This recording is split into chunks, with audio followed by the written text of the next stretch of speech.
We are back for our fourth and final section of today's course for Law Update, your supplement course.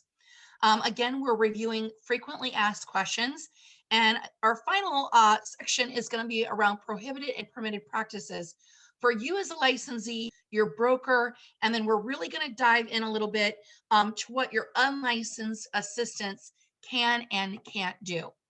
Okay, so our first question is, am I able to sell mobile homes? This is always kind of a tricky question. Am I able to sell mobile homes? And the answer is yes. Unless it is located in a mobile home park or is being sold from a mobile home dealership. And what this says is a mobile home which is located outside of a mobile home park shall be converted to real estate by being placed on a permanent foundation and shall be assessed for real estate taxes. Therefore, when placed upon a parcel of property, mobile homes are now legally considered part of the property and may be sold as any other type of real estate property. The difference is whether you need a license or not, whether it's personal property or real. So if it's real property, yes, you need a real estate license to sell it. But as personal property, when it's not attached to a permanent foundation, you can still sell those. You just don't need a real estate license to do it. However, you may need some other type of license, such as a dealership license that allows you to trade pink slips or whatever they're called. So really the definition around it is it attached or not, that defines whether you need a license or not. The next question is a broker responsible for all advertising of the property? Is a broker responsible for advertising of the property? And the answer is yes. The code and administrative laws have clear examples of the responsibilities of a sponsoring broker, including licensing laws and supervisory requirements. Under Rule 10, salesperson and broker associates are prohibited, from advertising under their own name unless they own the property and they are not using their license in any manner. This would be doing a sell for sale by owner of a property you own and not using any sort of advertising under the brokerage. Okay. My advice to you is, as you're advertising and you maybe got approached to do an ad for the booster group at a high school, pamphlet for all the football games, to put advertising in there. If you want to invest in those things, great. Obviously, that's your business.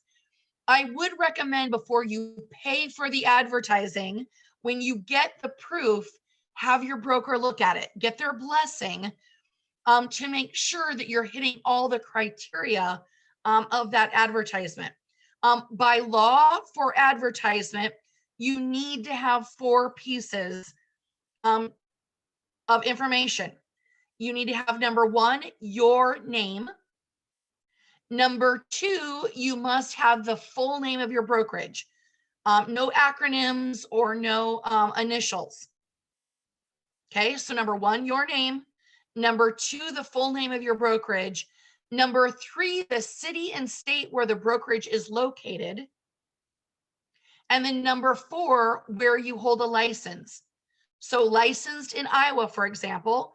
And if you're also licensed in Illinois, Nebraska, South Dakota, for example, you would add those as well. Your name, the full name of your brokerage, city and state, and again, where you hold a license. That's the law. However, your broker may have some additional rules, or your franchise that you're part of may have some additional rules. I know one really common franchise rule is the proportion of their logo in proportion to your name or your team name, trade name, whatever you're using. So make sure that you're not only following Iowa law, but your broker standards and maybe some of their franchise standards as well. No big deal again. Those are probably pretty easy for you to follow and still get a fantastic, beautiful design. But just have your broker take a look at that and get their love and approval on it, so that there isn't a mistake that you end up having to pay again for a reprint because, again, of an error. Okay, so just have that approved would be my advice. Your next question is, must a principal broker also join a board which a salesperson joins as a secondary member? This is becoming really popular for a lot of agents. And I think it's because all of our communities are starting to just run together, right? And we've got a lot of these small associations that joined bigger associations here in the last 10 years or so. So our associations are also getting bigger, and there's more building, right, to the city limits of all of these areas. So it's very common that you maybe join the Des Moines Area Association of Realtors, as an example, and then you maybe join the Central Iowa up in Ames as a secondary board member. Does your broker have to also join? Okay, and the state law says no, that you can join that as an individual salesperson and become a secondary member without your broker also joining. However, they may have the requirement that you are a designated realtor, which means you are a member of the National Association of Realtors. Okay, people who are a member of NAR are a realtor. Everyone else is a real estate agent, correct? Now, here's my caveat to this, though. This is the state answer.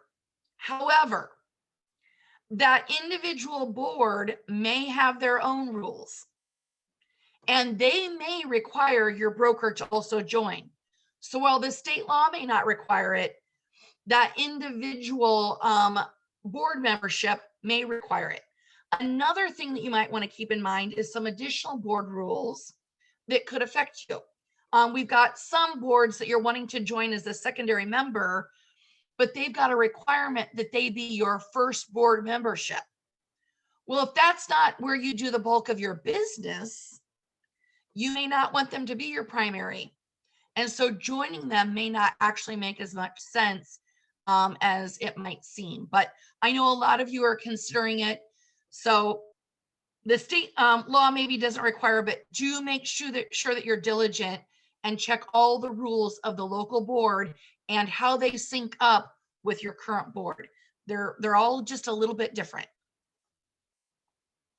The next question is, can you prohibit a licensee from being in attendance when you show a customer a property? So a buyer calls on one of your listings and says, I want to see 123 Main Street tomorrow at 2:00. And you say, great, I'll set that up. Are you working with an agent? Yes, I'm working with John Doe. You as the listing agent cannot say, I've had a bad experience with John Doe. I'll show you the property, but you cannot have your agent with you. Okay. You as an agent cannot make that a prohibited practice and prohibit that licensee from being in attendance. Your seller can make the request, but not you as the agent. And every once in a while we have that happen. We take a listing and the seller says, we don't want XYZ agent here. We bought the house from that agent and it was a horrible experience. We don't want them here. If that request is coming from your seller, you are wise to get it in writing and document it.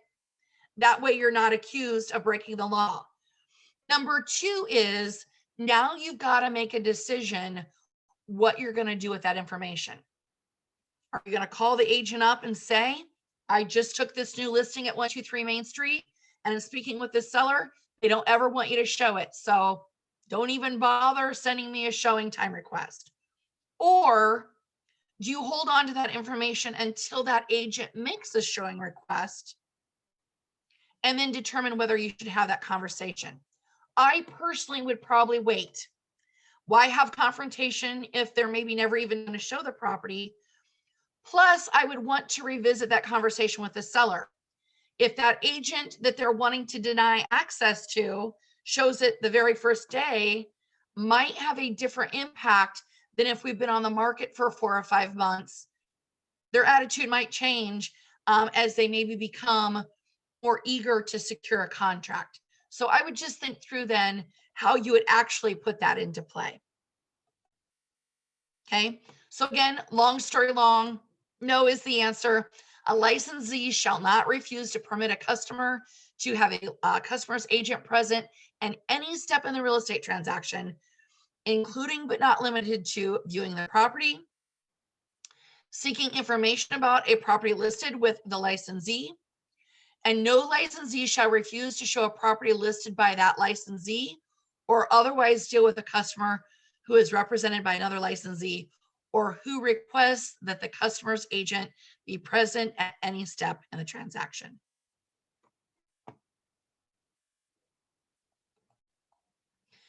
The next question is, who is ultimately responsible for a licensee's unlicensed assistant? So several of you out there have hired an unlicensed person to help you with the day-to-day operations of your business. That's great. We love leverage, right? It frees up our time to go and do the activities that really requires us to have a real estate license, such as negotiating and writing contracts, and obviously prospecting for new business. But who is ultimately responsible for them? You as a licensee or your broker? Okay. And here's the answer. While the broker and the licensee are both responsible, the licensee holds the utmost responsibility for their unlicensed assistant.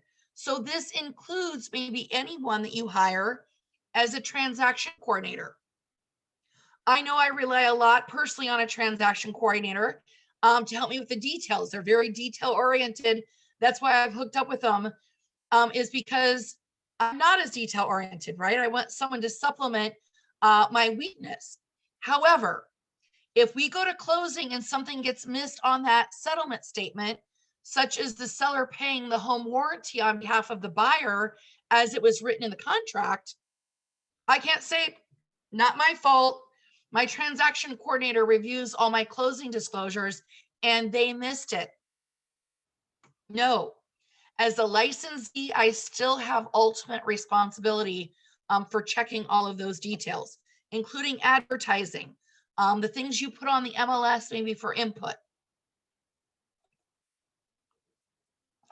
The next question is, can my unlicensed spouse or assistant help me with an open house? And I catch this quite a bit. Every once in a while, I go to open houses. I may be out on a Sunday, I see something open that maybe looks interesting, or I'm previewing for a client and I catch someone's spouse hosting the open house. Is that allowed? And the answer is never, ever, never, ever. Unless it's an open house where only licensees will be in attendance, such as your broker tours. Those an unlicensed assistant can host where only other licensees will be in attendance. However, they can never host a public open house independently. They can be in attendance with you only for the purpose of greeting or safety, but they cannot share information with the public. They can only do that again with other licensees. So I'm actually very supportive as an agent if you want to have your spouse or your unlicensed assistant at an open house just for safety. Or if you're anticipating a large group of people coming in attendance, I think that makes great sense. Some of you have a lender stop by. I think that makes a lot of good sense as well.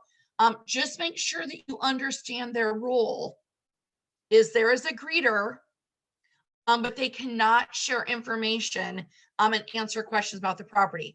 And again, if you've got 5, 10, 20 listings, I know a lot of you carry some big listing numbers, and you want to be in multiple places at a time, and you want to try to get as many leads as possible. I get it, but you cannot send your spouse, kids, unlicensed assistant, or a vendor partner there to host independently for those open houses. So be mindful of that. Now, here's why I know all of you would take a class online for law update as a supplement to our course is you want to know the answer to this question right here. And that is, may you place the term realtor on your tombstone? What do we think the answer is? The answer is yes.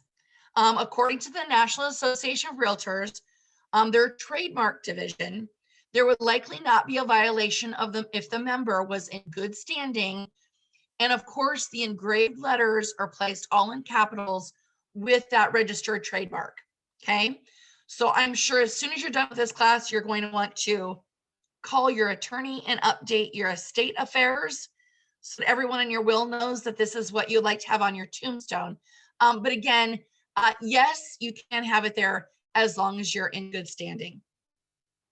Now, again, you're going to have a quick 5-question pop quiz. You must get 4 out of 5 correct in order to complete this course. Once you are done with that, you will have one final quiz question. Okay. And that validates and authenticates that you were the agent actually taking this course. It is required by the Real Estate Commission for you to answer that and for you to get your final certificate. Final certificates are stored at iowarealestateacademy.com under your student center for you to keep track of those. Thank you so much for joining us or joining me to take this course. And I hope that you learned some valuable information.